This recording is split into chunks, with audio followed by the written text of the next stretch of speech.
Second year DFE കോഴ്സിലെ third യൂണിറ്റാണ് entrepreneurship. ഇതിൽ ഫോക്കസ് ഏരിയയിൽ ഉൾപ്പെടുത്തിയിരിക്കുന്ന പ്രധാന ഭാഗങ്ങളും അതിൽ നിന്ന് വരാവുന്ന ചോദ്യങ്ങളും ഏതൊക്കെയാണെന്ന് നോക്കാം. അഗ്രി ബിസിനസ് ഇൻക്യുബേഷനെ കുറിച്ച് നാം പഠിച്ചു. ഇത് ഒരു ഗവൺമെൻറ് ഓഫ് ഇന്ത്യ സ്കീമാണ്. ABI എന്ന അബ്രിവിയേഷൻ എക്സ്പാൻഡ് ചെയ്യാൻ വേണ്ടി ഇതിൽ നിന്ന് ചോദ്യം വരാം. അതുപോലെ ഇതിൻ്റെ വിവിധ കമ്പോണൻസും ചോദിക്കാവുന്നതാണ്. ഫോക്കസ് ഏരിയയിൽ ഉൾപ്പെടുത്തിയിരിക്കുന്ന ഒരു പ്രധാന ഭാഗമാണ് ഡയറി ഫാമിങ്ങുമായി ബന്ധപ്പെട്ട സെൽഫ് എംപ്ലോയ്മെൻറ്റ് ഓപ്പർച്യൂണിറ്റീസ്. ഇത് കുറേ അധികം എണ്ണം തന്നിട്ടുണ്ട്. ഇതിൽ നിന്ന് കുറഞ്ഞത് 8 എണ്ണമെങ്കിലും പഠിച്ചിരിക്കുകയാണെങ്കിൽ 4 മാർക്കിൻ്റെ ക്വസ്റ്റ്യൻ വന്നാൽ പോലും നമുക്ക് ആൻസർ ചെയ്യാം. ഡയറി എൻ്റർപ്രണേഴ്സിനെ 3 കാറ്റഗറീസായി തരംതിരിച്ച് നാം പഠിച്ചു. High risk, moderate risk, low risk എന്നിങ്ങനെ. ഇവ മൂന്നും ഡിഫറൻഷ്യേറ്റ് ചെയ്യാനുള്ള ഒരു ടേബിൾ അറിഞ്ഞിരിക്കേണ്ടത് ആവശ്യമാണ്. ഡയറി ഫാമിങ്ങുമായി ബന്ധപ്പെട്ട് ആവശ്യമായ പരിശീലനം നേടിയതിന് ശേഷവും ഒരു പുതിയ ഡയറി എൻ്റർപ്രണർക്ക് സപ്പോർട്ട് ആവശ്യമായി വരുന്ന മേഖലകൾ ഏതെല്ലാമാണ് എന്ന് നാം പഠിച്ചു. ഇതും 3 മാർക്കിന് ചോദിക്കാവുന്ന ഒരു ചോദ്യമാണ്. ഡയറി ഫാമിങ്ങിലെ economic aspects: diversified farming, utilisation of agricultural byproducts, price fluctuations, seasonality of income, maintaining soil health, draft power എന്നിങ്ങനെ വിവിധ വശങ്ങൾ നമ്മൾ വിശദമായിട്ട് പഠിച്ചു. ഇതും 3 മാർക്കിന് വരെ ചോദിക്കാം. ഫാക്ടേഴ്സ് ഇൻഫ്ലുവൻസിങ് ഡയറി എക്കണോമിക്സ് ആണ് ഫോക്കസ് ഏരിയയിൽ ഉൾപ്പെടുത്തിയിട്ടുള്ള മറ്റൊരു ഭാഗം. Economics of feed and fodder, high yielding animals, replacement of uneconomical animals, management aspects, efficient use of labour, efficient marketing of milk, sound business practices എന്നിവയാണ് ഇതിൽ വരുന്നത്. എന്തുകൊണ്ടാണ് ഡയറി ഫാമിങ്ങിനെ ഒരു ചലഞ്ചിങ് ബിസിനസ് എന്ന് വിളിക്കുന്നത്? ഇതിനുള്ള വിവിധ കാരണങ്ങൾ നമ്മൾ ഇതുവരെ പഠിച്ചു കഴിഞ്ഞു. ഇതും ഫോക്കസ് ഏരിയയിൽ ഉൾപ്പെടുത്തിയിരിക്കുന്ന ഒരു ഭാഗമാണ്. ലാക്ടേഷൻ പീരിയഡും ഡ്രൈ പീരിയഡും ഇതിനു മുൻപേ വരുന്ന യൂണിറ്റുകളിലും നമ്മൾ പഠിച്ചു കഴിഞ്ഞ ടേംസ് തന്നെയാണ്. ഈ 2 ടേംസും 1 മാർക്ക് ക്വസ്റ്റ്യൻസ് വരാവുന്ന ടേംസാണ്. Preparing a dairy business plan, അതായത് ഒരു ഡയറി ബിസിനസ്സിനുള്ള പ്രോജക്റ്റ് തയ്യാറാക്കുമ്പോൾ നമ്മൾ പരിഗണിക്കേണ്ട വിവിധ വശങ്ങൾ: technical aspects, financial aspects, managerial aspects and other aspects. ഇത് ഓരോന്നും വിശദമായി തന്നിട്ടുണ്ട്, നമ്മൾ പഠിച്ചു കഴിഞ്ഞതാണ്. ഇതും ഫോക്കസ് ഏരിയയിൽ ഉൾപ്പെടുത്തിയിരിക്കുന്നതും 4 മാർക്കിന് വരെ ചോദിക്കാവുന്നതുമായ ഒരു ക്വസ്റ്റ്യനാണ്. ഡയറി സെക്ടറിൻ്റെ വളർച്ചയ്ക്കായുള്ള വിവിധ ഇന്ത്യ ഗവൺമെൻറ് സ്കീംസിൻ്റെ പേര് ലിസ്റ്റ് ചെയ്യാൻ ചോദിക്കാം. അതുപോലെ തന്നെ ഇതിലുള്ള അബ്രിവിയേഷൻസ് തന്നിട്ട് എക്സ്പാൻഡ് ചെയ്യാനും ക്വസ്റ്റ്യൻസ് പ്രതീക്ഷിക്കാം. കുറഞ്ഞത് 8 സ്കീംസ് എങ്കിലും പഠിച്ചു വയ്ക്കുക. ഒരു ഡയറി ഫാമിലേക്ക് വേണ്ട വിവിധ ഇൻപുട്സും അവയുടെ ക്യാരക്ടറിസ്റ്റിക്സും ഒരു ടേബിളായി തന്നെ ടെക്സ്റ്റിൽ തന്നിട്ടുണ്ട്. ഇതും 4 മാർക്കിന് വരെ ചോദിക്കാവുന്ന ഒരു ചോദ്യമാണ്. ഇന്ത്യയിൽ മിൽക്ക് ആൻഡ് മിൽക്ക് പ്രോഡക്ട്സിൻ്റെ വില നിർണ്ണയിക്കാനുള്ള 3 രീതികളാണ് നാം പഠിച്ചത്. Price based on fat and SNF, open market based price, input based pricing or markup price. ഈ 3 രീതികളും എന്താണെന്ന് അറിഞ്ഞിരിക്കേണ്ടത് ആവശ്യമാണ്. Important aspects of marketing of milk. Milk market ചെയ്യുമ്പോൾ പ്രധാനമായും ശ്രദ്ധിക്കേണ്ട കാര്യങ്ങൾ ഏതൊക്കെയാണ്? ഇത് ഓരോന്നിനെക്കുറിച്ചും ഏതാനും സെൻറ്റൻസ് എങ്കിലും വിശദീകരിക്കാൻ അറിയാവുന്ന രീതിയിൽ പഠിച്ചു വയ്ക്കണം. 4 മാർക്കിൻ്റെ വരെ ചോദ്യം ഇതിൽ നിന്ന് വരാം. തേർഡ് യൂണിറ്റിൽ നിന്ന് വരാവുന്ന മോഡൽ ക്വസ്റ്റ്യൻസ് ആണ് നൽകിയിരിക്കുന്നത്. ഇത് മിക്കവാറും നമ്മൾ ഓൾറെഡി പറഞ്ഞു കഴിഞ്ഞതാണ്. What is mean by agri business incubation? List the entrepreneurship opportunities or self employment opportunities in the dairy sector. how the dairy entrepreneurs are categorized, which are the areas where a dairy entrepreneur needs help after training, discuss the economic aspects in dairy farming. Questions answer ചെയ്യുമ്പോൾ നമ്മൾ ശ്രദ്ധിക്കാനുള്ള ഒരു പ്രധാന കാര്യം ഒരു പോയിന്റിന് 1/2 mark വീതമായിരിക്കും മിക്കവാറും. അപ്പോൾ 4 മാർക്കിൻ്റെ ക്വസ്റ്റ്യന് 8 പോയിന്റ്സ് എങ്കിലും വരുന്ന രീതിയിൽ ആൻസർ എഴുതാൻ വേണ്ടി ശ്രദ്ധിക്കുക. Describe the various factors influencing economics of dairy farming. Dairying is a challenging business. Give reasons. Lactation period, dry period. ഇത് രണ്ടും one words ആയിട്ടോ fill in the blanks ആയിട്ടോ ചോദിക്കാം. Explain the various aspects in preparing a dairy business plan. Expand the abbreviations NPV, IRR, BCR. List the various government schemes for the development of dairy sector. Expand the following: NPDD, NPBB, NABARD, ABI. Prepare a table showing the dairy farm inputs and their characteristics. Write a note on the pricing mechanisms adopted in India for the sale of milk and milk products. Briefly describe the important aspects of marketing of milk. Third യൂണിറ്റിൽ നിന്ന് വരാവുന്ന model questions ഇത്രയുമാണ്. എല്ലാ diary farmer entrepreneur കോഴ്സിൻ്റെ സ്റ്റുഡൻസിനും ഇന്നത്തെ ഈ സെഷനിലേക്ക് സ്വാഗതം. നമ്മൾ നമ്മുടെ പരീക്ഷയ്ക്ക് ആവശ്യമായ ഫോക്കസ് ഏരിയയെ പറ്റിയിട്ടുള്ള ഡിസ്കഷനാണ് നടന്നുകൊണ്ടിരിക്കുന്നത്. ഞാൻ ഡോക്ടർ പ്രീതി ഉണ്ണിത്താൻ നിങ്ങളുമായിട്ട് യൂണിറ്റ് 4 ആയ maintaining health and safety standards at the work place എന്ന യൂണിറ്റിൻ്റെ ഫോക്കസ് ഏരിയയെ പറ്റിയിട്ടാണ് ഡിസ്കസ് ചെയ്യാൻ പോകുന്നത്. ഇപ്പം നമുക്ക് ടോപ്പിക്കിലേക്ക് കടക്കാം. അതിനു മുമ്പായിട്ട് നമുക്കറിയാം 75 മാർക്ക് ഫോക്കസ് ഏരിയയിൽ നിന്നാണ് പരീക്ഷയ്ക്ക് വരിക. അതിൽ നിന്നും ഏകദേശം 10 മാർക്കോളം നിങ്ങൾക്ക് ഈ 4ാമത്തെ യൂണിറ്റിൽ നിന്നും പ്രതീക്ഷിക്കാൻ പറ്റുന്നതാണ്. അപ്പം നമുക്ക് ടോപ്പിക്കിലേക്ക് കടക്കാം.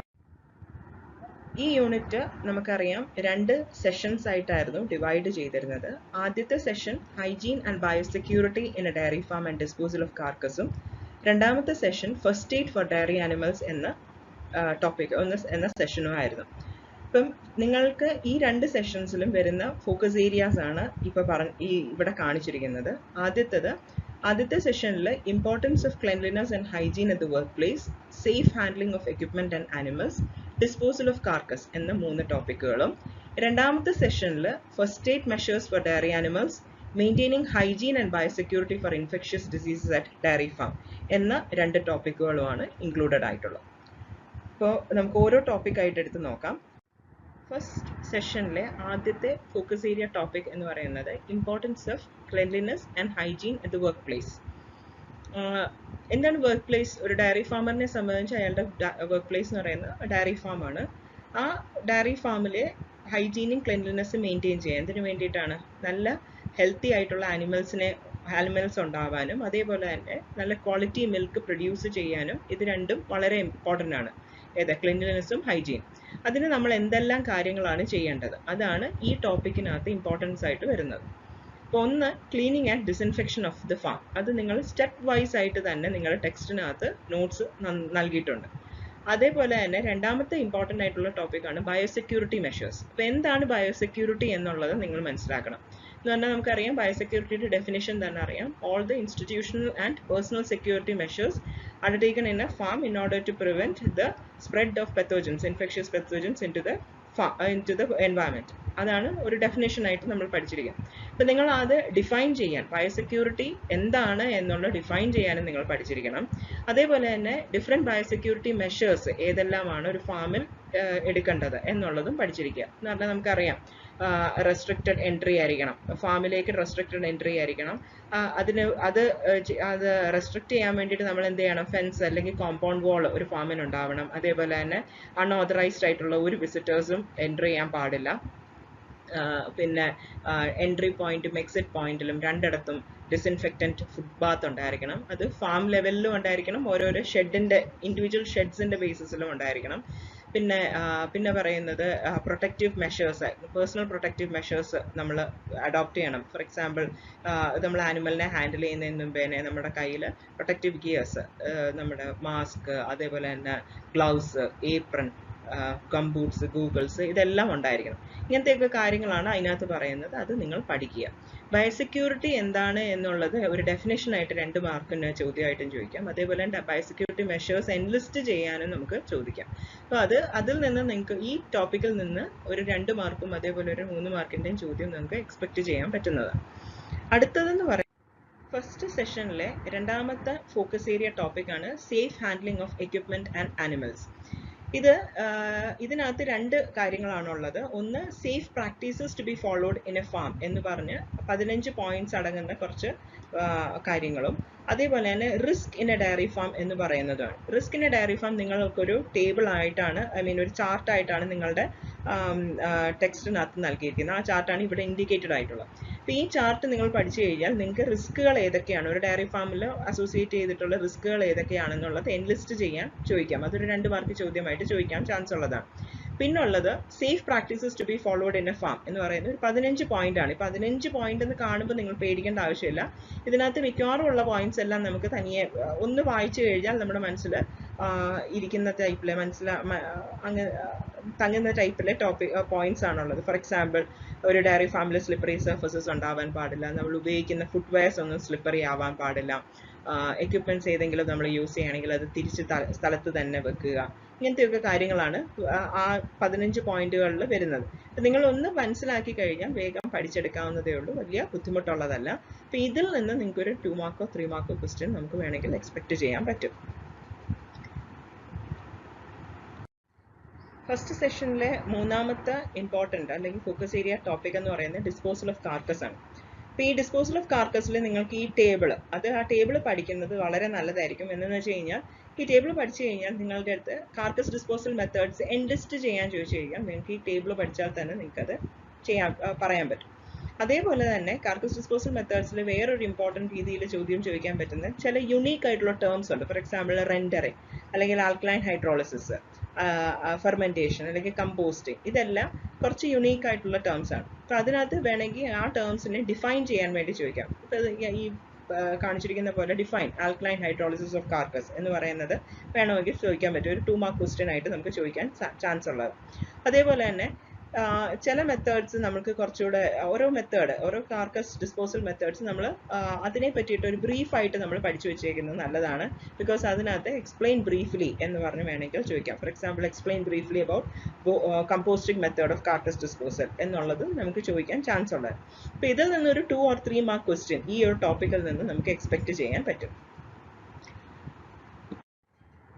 4ാമത്തെ യൂണിറ്റിന്റെ 2ാമത്തെ സെഷൻ എന്ന് പറഞ്ഞാൽ ഫസ്റ്റ് എയ്ഡ് ഓഫ് ഡയറി ആനിമൽസിൽ 2 ഫോക്കസ് ഏരിയ ആണ് ഉള്ളത്. ഒന്ന്, maintaining hygiene and biosecurity measures for infectious diseases at dairy ഫാമും, അതേപോലെ തന്നെ ഉള്ളത് first aid measures in dairy ഫാമും.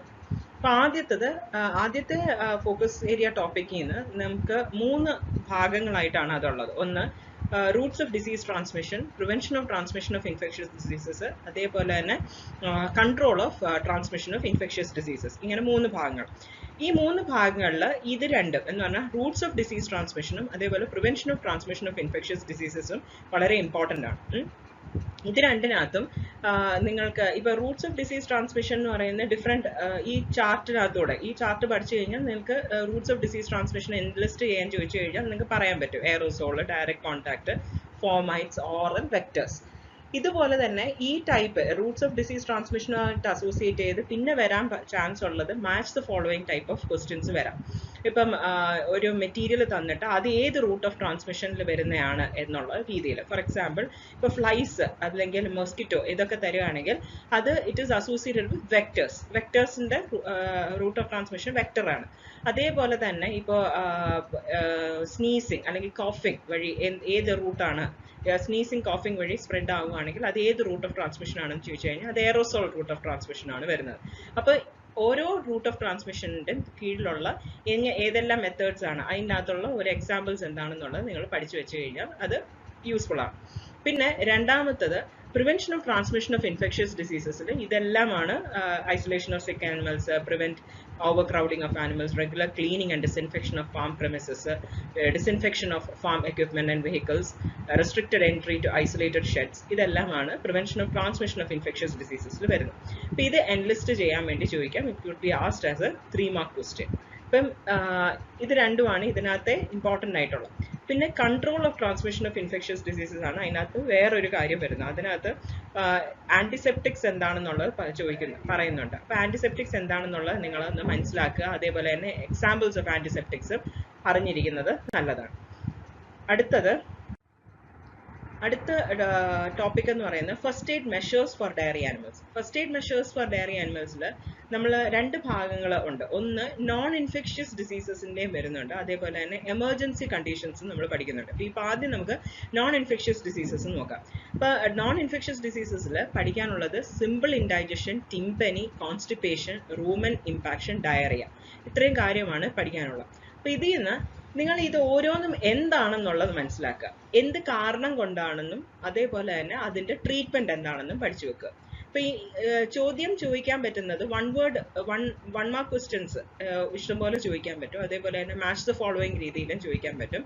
പിന്നെ ചില കേസുകളിൽ ചിലപ്പോൾ വേണമെങ്കിൽ എക്സ്പ്ലെയിൻ ബ്രീഫ്ലി എന്നൊക്കെ പറഞ്ഞ് ഒരു 2 മാർക്ക് ക്വസ്റ്റ്യനോ അല്ലെങ്കിൽ ഒരു 3 മാർക്ക് ക്വസ്റ്റ്യനോ ഒക്കെ നമുക്ക് 2 മാർക്ക് ക്വസ്റ്റ്യൻ ആണ് നമുക്ക് കൂടുതലും എക്സ്പെക്ട് ചെയ്യാൻ ചാൻസ് ഉള്ളത്. ഇപ്പം ഒരു 1 മാർക്ക് ക്വസ്റ്റ്യന് എക്സാമ്പിൾ നമുക്ക് നോക്കാം. Abnormal distension of rumen caused by accumulation of gas is known as എന്താണ്? ടിംപനി എന്നുള്ളതാണ് അതിൻ്റെ ആൻസർ. അതേപോലെ തന്നെ മാച്ച് ദ ഫോളോയിങ് എന്നുള്ള രീതിയിൽ ഇപ്പം ഈ എക്സാമ്പിളിൽ നിങ്ങൾക്ക് മനസ്സിലാവും ഡിസീസ് തന്നിട്ടുണ്ട്, എന്തുകൊണ്ടാണ്, what is the reason for the disease, പിന്നെ what is the treatment for the disease. അതാണ് എയും ബിയും കോളത്തിനകത്തുള്ളത്. അപ്പം ഫസ്റ്റ് ഡിസീസിനെ നമ്മൾ എ ആൻഡ് ബി കോളമായിട്ട് മാച്ച് ചെയ്യാവുന്ന രീതിയിൽ ചോദിക്കാം. ഇതൊരു 3 മാർക്ക് ക്വസ്റ്റ്യൻ. ഇങ്ങനത്തെ രീതിയിൽ ഒരു 3 മാർക്ക് ക്വസ്റ്റ്യൻ ആയിട്ടും വേണമെങ്കിൽ അത് എക്സ്പ്രസ്ഡ് ആവാൻ ചാൻസ് ഉണ്ട്. അപ്പോൾ ഇതിൻ്റെ ആൻസർ നോക്കിയാൽ ടിംപനി എന്തുകൊണ്ടാണ്? What is tympany? How is tympany caused? It is the distension of rumen with gas. ഇപ്പോൾ സാധാരണ നമുക്കറിയാം റൂമനകത്ത് ഫെർമെൻറ്റേഷൻ്റെ ഭാഗമായിട്ട് ഒരുപാട് ഗ്യാസ് ഉണ്ടാവാറുണ്ട്. അത് ആനിമൽ യൂഷ്വലി ബെൽച്ചിങ് എന്ന് പറഞ്ഞാൽ ഏമ്പക്കം വിട്ടിട്ടാണ് അത് സാധാരണ കളയാറ്. അപ്പോൾ എന്തെങ്കിലും റീസൺ കൊണ്ട് ഇത് ബെൽച്ചിങ് നോർമലായിട്ട് നടക്കാൻ പറ്റില്ല, ഇറക്റ്റേഷൻ ഓഫ് ഗ്യാസ് നോർമലായിട്ട് നടക്കുന്നില്ല എങ്കിൽ ഗ്യാസ് അക്യുമുലേറ്റ് ചെയ്യുന്ന കണ്ടീഷനെയാണ് റൂമനകത്ത് ഗ്യാസ് അക്യുമുലേറ്റ് ചെയ്യുന്ന കണ്ടീഷനെയാണ് ടിംപനി എന്ന് പറയുന്നത്. ഇപ്പോൾ എന്ത് പറ്റും? വയറ് വല്ലാണ്ടങ്ങ്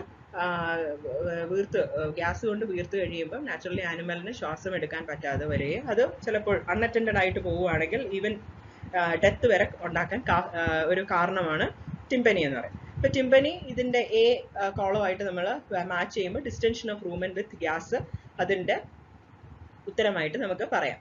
പിന്നെ നമ്മൾ നോക്കിയേ അതിൻ്റെ ട്രീറ്റ്മെൻറ്റ് എന്താണ്? ട്രീറ്റ്മെൻ്റ് ആയിട്ട് നിങ്ങൾ പഠിക്കുന്ന oral administration of vegetable oil. ഇപ്പം 2 തരത്തിലെ ബ്ലോട്ട് ഒക്കെ ഉണ്ട്. ഈ കണ്ടീഷൻ ടിംപനിയെ നമ്മൾ വേറൊരു പേര് വിളിക്കുന്നത് ബ്ലോട്ട് എന്നാണ്. അപ്പോൾ ബ്ലോട്ടിൻ്റെ ട്രീറ്റ്മെൻറ്റിൽ നമ്മൾ യൂസ് ചെയ്യുന്നതാണ് വെജിറ്റബിൾ ഓയിൽസ് നമ്മൾ ഓറലി ആനിമലിന് കൊടുക്കുക. പിന്നെ നോക്കി അടുത്ത ഒരെണ്ണം സിമ്പിൾ ഇൻഡൈജഷൻ. സിമ്പിൾ ഇൻഡൈജഷൻ എന്തുകൊണ്ടാണ് കോസ് ചെയ്യുന്നത് നമ്മൾ പഠിച്ചേക്കുന്നത്? Abrupt change in quality of feed അല്ലെങ്കിൽ ക്വാണ്ടിറ്റി ഓഫ് ഫീഡിലോ ക്വാളിറ്റി ഓഫ് ഫീഡിലോ പെട്ടെന്നുണ്ടാവുന്ന ചേഞ്ചസ്, അത് കാരണം സിമ്പിൾ ഇൻഡൈജഷൻ ഉണ്ടാവും. അപ്പോൾ അങ്ങനെ വരികയാണെങ്കിൽ നമ്മൾ എന്താ സാധാരണ കൊടുക്കുക? ഇഷ്ടംപോലെ ല്യൂക്ക് വോം വാട്ടർ എന്ന് പറഞ്ഞാൽ ചെറു ചൂടുള്ള വെള്ളമോ അല്ലെങ്കിൽ നോർമൽ സലൈനോ നമ്മൾ ആവശ്യത്തിലധികം അല്ലെങ്കിൽ ആവശ്യത്തിനനുസരിച്ച് നമ്മൾ അഡ്മിനിസ്റ്റർ ചെയ്യുക. അടുത്തത് റൂമൻ ഇംപാക്ഷൻ. റൂമൻ ഇംപാക്ഷൻ എന്തുകൊണ്ടൊക്കെ ഉണ്ടാകുന്നതെന്ന് പറഞ്ഞേക്കുന്നത് ഇഞ്ചക്ഷൻ ഓഫ് ലാർജ് റൂമൻ ഇംപാക്ഷൻ എന്ന് പറഞ്ഞാൽ എന്താ? ഇൻഡൈജസ്റ്റബിൾ ആയിട്ടുള്ള റഫേജസ് വെച്ച് റൂമൻ അങ്ങ് കംപ്ലീറ്റ്ലി സ്റ്റഫ്ഡ് ആവുന്ന ഒരു കണ്ടീഷൻ, പാക്ഡ് ആവുന്ന ഒരു കണ്ടീഷനെയാണ് നമ്മൾ റൂമൻ ഇംപാക്ഷൻ എന്ന് പറയുന്നത്. അത് സാധാരണ ഉണ്ടാകുന്ന എന്തുകൊണ്ടാണ്? Ingestion of large quantity of fermentable കാർബോഹൈഡ്രേറ്റ്സോ അല്ലെങ്കിൽ വളരെ ഈസിലി ഇത് ചെയ്ത് പോകുന്ന പ്രോട്ടീൻ സോഴ്സസ് അല്ലെങ്കിൽ വേസ്റ്റ് ഫുഡ് വേസ്റ്റ് നമ്മൾ ആനിമൽസിന് ഫീഡ് ചെയ്യുകയോ ഒക്കെ ചെയ്യാം. റൂമനൻസിന് ഫീഡ് ചെയ്യുമ്പോൾ ഉണ്ടാകുന്ന ഒരു കണ്ടീഷനാണ്. അങ്ങനത്തെയൊക്കെ കണ്ടീഷനിന് നമ്മൾ ട്രീറ്റ്മെൻ്റ് ആയിട്ട് പറയുന്ന ഓറൽ അഡ്മിനിസ്ട്രേഷൻ സോഡിയം ബൈകാർബണേറ്റ്. അപ്പോൾ ഇത് എങ്ങനെയൊക്കെയാണ് ഇത് മാച്ച് ചെയ്യുന്നതെന്നുള്ളത് മനസ്സിലായി കാണുമല്ലോ. ഇപ്പോൾ first tympany, distension of rumen gas, oral administration of vegetable oil. Simple indigestion, abrupt change in quality of feed, normal saline administered orally. Rumen impaction, ingestion of large quantity of fermentable carbohydrates, oral administration of sodium bicarbonate. ഇങ്ങനത്തെ match the following എന്നുള്ള രീതിയിൽ നിങ്ങൾക്ക് ഇതിൽ നിന്ന് expect ചെയ്യാം, questions expect ചെയ്യാം. അടുത്തത് അതേപോലെ തന്നെ first aid measures for dairy ആനിമൽസിൽ ഇമ്പോർട്ടൻ്റ് ആയിട്ട് പറയുന്നതാണ് എമർജൻസി കണ്ടീഷൻസ്. അതിനകത്ത് വരുന്ന പോയ്സണിങ്, ഹീറ്റ് സ്ട്രോക്ക് അല്ലെങ്കിൽ സൺസ്ട്രോക്ക്, ഇലക്ട്രിക്യൂഷൻ, ബേൺസ്, വൂൺസ്, ഇതെല്ലാമാണ് അതിനകത്ത് വരുന്നത്. അപ്പോൾ നിങ്ങൾ ഇത് ഓരോന്നിൻ്റെയും ഇമ്പോർട്ടൻ്റ് ആയിട്ട് പഠിക്കേണ്ട എന്താണെന്ന് പറഞ്ഞാൽ ഇതിന് ഓരോ കണ്ടീഷനിലും നമ്മൾ കൊടുക്കുന്ന ഫസ്റ്റ് എയ്ഡ് ഏതാണ് എന്ന് നിങ്ങൾ പഠിച്ചിരിക്കുക. ഇപ്പോൾ ഫോർ എക്സാമ്പിൾ പോയ്സണിങ് ആണ് കേസ് എന്ന്, പോയ്സണിങ്ങിൻ്റെ ആണ് എമർജൻസി കണ്ടീഷൻ എങ്കിൽ നമ്മൾക്ക് ഒരു ഫാം ലെവലിൽ നമ്മൾ എന്തെല്ലാം ചെയ്യാൻ പറ്റും. ഓറലി നമുക്കൊന്ന് പർഗേറ്റീവ്സ് കൊടുക്കാം. പർഗേറ്റീവ്സ് എന്ന് പറഞ്ഞു കഴിഞ്ഞാൽ വയറിളകി പോകുന്ന രീതിയിലുള്ള മരുന്നുകൾ ഏതെങ്കിലും നമുക്ക് കൊടുക്കാം. അല്ലെങ്കിൽ നമുക്ക് ആക്ടിവേറ്റഡ് ചാർക്കോൾ നമുക്ക് നൽകാം. ആക്ടിവേറ്റഡ് ചാർക്കോൾ എന്ന് പറഞ്ഞു കഴിഞ്ഞാൽ ചാർക്കോൾ നമ്മൾ കുറച്ചുകൂടെ പോറസ് ആക്കുന്നതിനെയാണ് നമ്മൾ ആക്ടിവേറ്റഡ് ചാർക്കോൾ എന്ന് പറയുന്നത്. അപ്പോൾ എന്താണ്, അത് എന്തെങ്കിലും ഈ പോയ്സണിനെ എന്താ ബ്ലഡ് സ്ട്രീമിലേക്ക് അബ്സോർബ് ചെയ്യുന്നതിന് മുമ്പേ അതിനെ പിടിച്ച് മാറ്റാൻ, അല്ലെങ്കിൽ ആ വയറിനകത്തുനിന്ന് അത് ബ്ലഡ് സ്ട്രീമിലേക്ക് റിലീസ്ഡ് ആവുന്നത് തടയാൻ സഹായിക്കുന്നതാണ് ഈ ആക്ടിവേറ്റഡ് ചാർക്കോൾ.